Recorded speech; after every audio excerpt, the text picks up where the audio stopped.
نائب وزیر اعظم و وزیر خارجہ اسحاق ڈار سے بین الاقوامی جوہری توانائی ایجنسی کے ڈائریکٹر جنرل رافیل گروسی نے ٹیلی فون پر رابطہ کیا، جس میں تازہ علاقائی صورتحال پر تبادلہ خیال کیا گیا۔ ترجمان دفتر خارجہ کے مطابق دونوں رہنماؤں نے علاقائی اور عالمی امن و استحکام کے لیے سفارتکاری اور مذاکرات کے عمل کو جاری رکھنے کی اہمیت پر زور دیا۔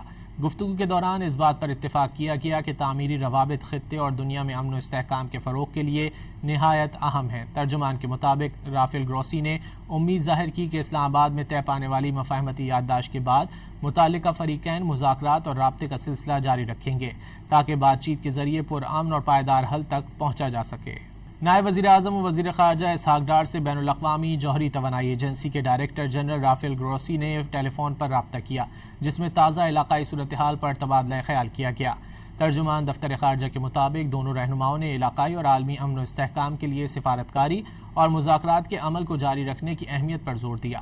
گفتگو کے دوران اس بات پر اتفاق کیا گیا کہ تعمیری روابط خطے اور دنیا میں امن و استحکام کے فروغ کے لیے نہایت اہم ہیں۔ ترجمان کے مطابق رافیل گروسی نے امید ظاہر کی کہ اسلام آباد میں طے پانے والی مفاہمتی یادداشت کے بعد متعلقہ فریقین مذاکرات اور رابطے کا سلسلہ جاری رکھیں گے تاکہ بات چیت کے ذریعے پرامن اور پائیدار حل تک پہنچا جا سکے۔